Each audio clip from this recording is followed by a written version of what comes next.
This isn't just the welcome for a sports star. It's a sign of a powerful economic force shaping the world, the Chinese consumer. This year, basketball great Stephen Curry, tennis legend Roger Federer, and a host of other global sports icons have all come to China.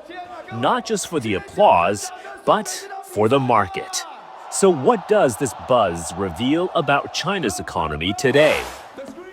We're here at the World Winter Sports Expo here in Beijing. Wow, that was fast. Where the passion and energy for winter sports is unmistakable. And that passion is turning into real spending power. So from skis to snowboards, apparel, training and travel, an entire winter sports ecosystem is developing here in China. And in many ways, China can't wait for that next snowfall. But perfect snow doesn't always fall from the sky. More often than not, it comes from these machines by Techno Alpin, the Italian firm with over 60% of the market. They were the official snowmakers for the Beijing 2022 Winter Olympics and have been active in China long before the Olympics. In 2014, we saw the start of being a movement to build new resorts. So we said, okay, this could be a good market for us. Let's try it. And we decided to found our first company here. So how does demand look like for this machine right now in the China market? There was a big boost before the Olympics and a couple of years later as well. Now it's stable, but we think seeing the amount of skiers that keeps growing, we think it might still grow in the future. For brands in China, it's often no longer enough to just sell a product, but a compelling experience as well, like this immersive snow room. Okay, I'm gonna go in and have a try and see how cold this snow room actually is. Wow, you can just feel that blast of cold air on your face immediately when you open it. It really feels like you're in the Alps now, or you're in Zhangjiakou or Chongli or some kind of ski resort. It is absolutely frigid in here. You can see some snow falling off, and this is that nice powder that's being made from the snow making machines. That is quite an amazing simulation. And also we use it for the shops. Yeah. We have experience for Canada Goose, for example, where to test the jackets. Winning in this market now depends on having a deep understanding of local behavior and not just importing a global playbook. We have an R&D department also here in Zhangjiakou, also to cover the needs. They are cooperating with Bolzano, but they are specifically pointed to cover the needs required by the Chinese market. So we are using it also as a test bench for several other countries, which might develop ski resorts in the future. I've never seen a chairlift with these many seats. So this is an Austrian company that makes ropeway systems.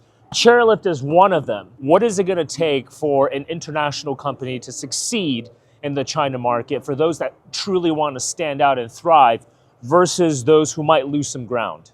You look at the percentage of this sector out of the total economy in some Western countries, it's much, much better, this ratio, compared to China. So I think it means that there's a very large market potential. It's a booming market here for the winter sports, and I'm pretty sure that foreign companies would be interested in taking a share of that as well.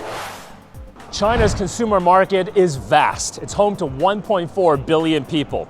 GDP per capita right now stands at around $13,800. That's up nearly 70% from just over $8,000 over a decade ago.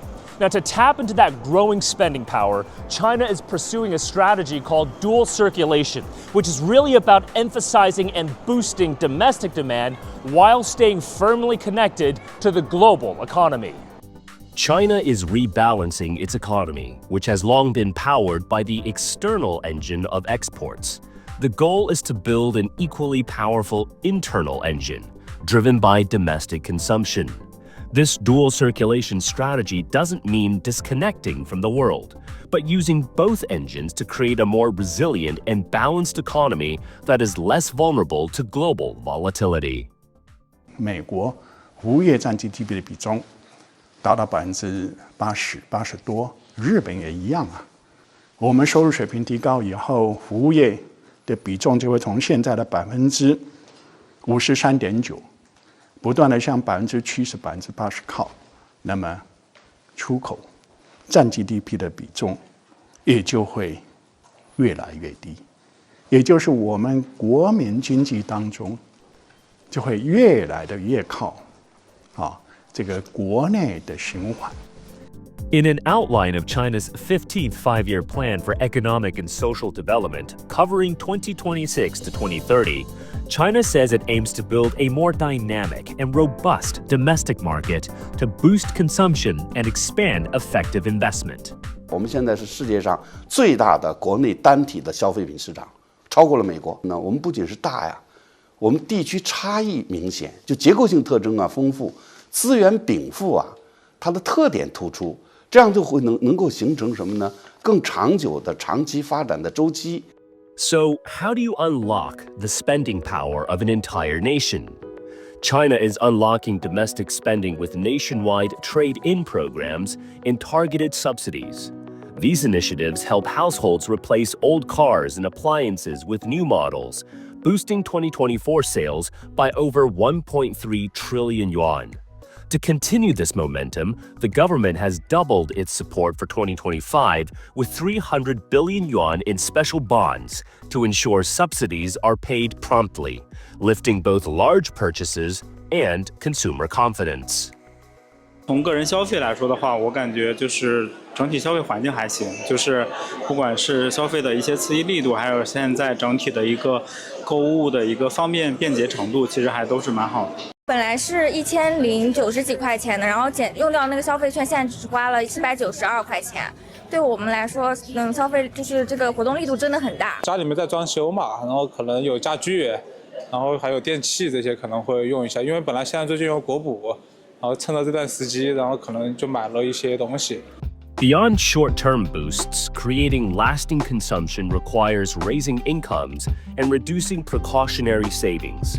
China's plan includes employment subsidies, steps toward childcare support, expanded insurance coverage, and better funding for pensions and healthcare.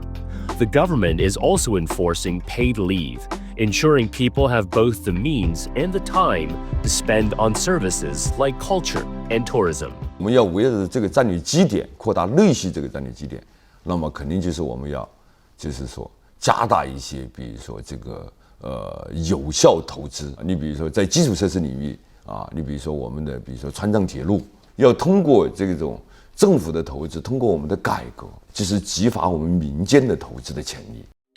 Deeper rebalancing. The long game required investment. The idea is to coordinate the tangible, like new roads and rails, with the intangible, like knowledge and ambition. China is betting that this mix will power its economy.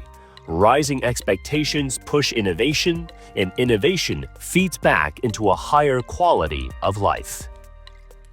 It's a wide-open competitive field, but not one where a single player is meant to dominate.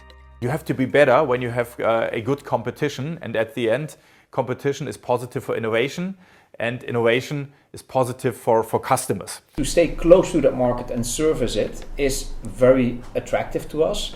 And also the developments in kind of China go very fast. So actually it's a speedy market in terms of development. So actually you learn things in China that you can apply globally. Despite the domestic emphasis, China's aim is definitely not isolation.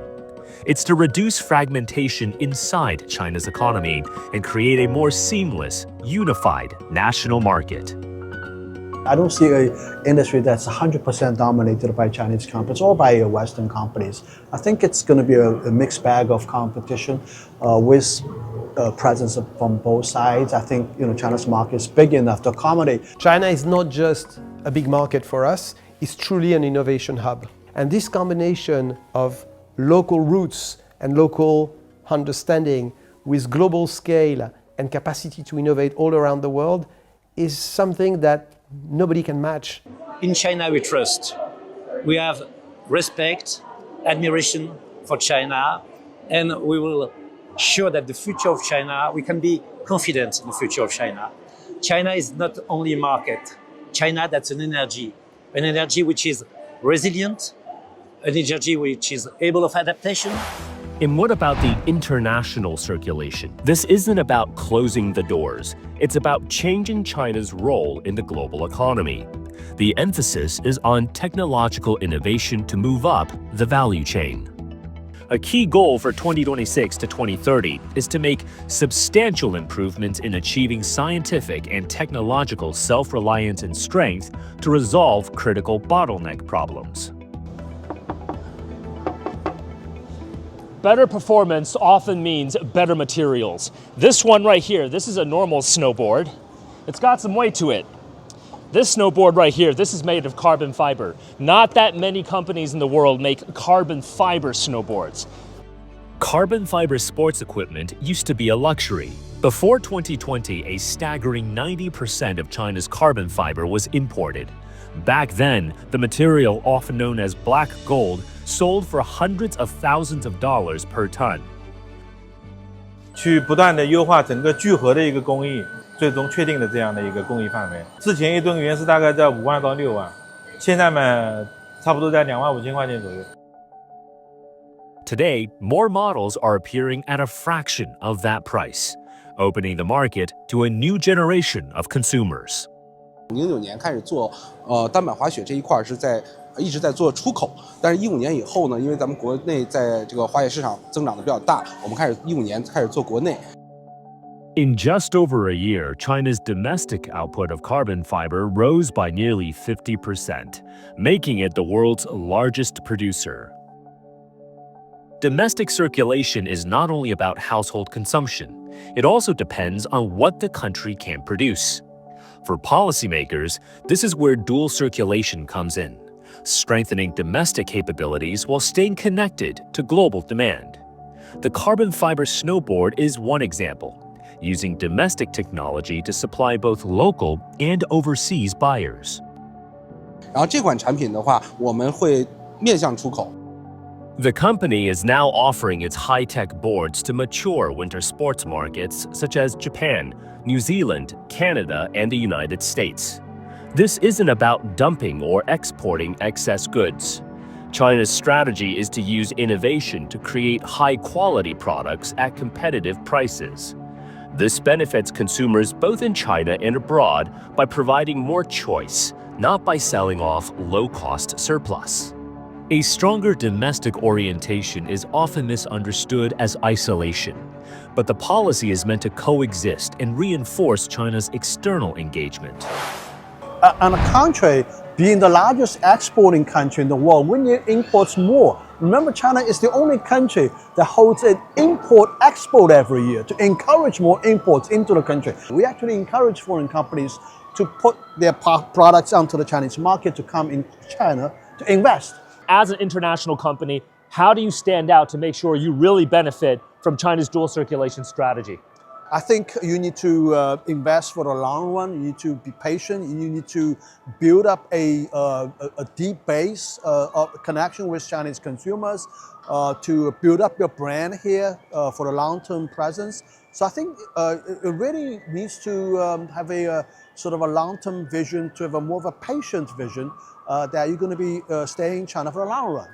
Domestic demand and more domestic capability and innovation are, I think, an important part of the dual circulation. It doesn't mean that China is going to close down. Clearly, it will still benefit from international trade and from access to international investment and technology to the extent that it can indeed have that interaction. Amid rising uncertainty and pushback against globalization, dual circulation is China's way of shifting more of its growth engine inward, not to shut the world out, but to make the domestic market strong enough to absorb shocks. For international companies, that doesn't close the door.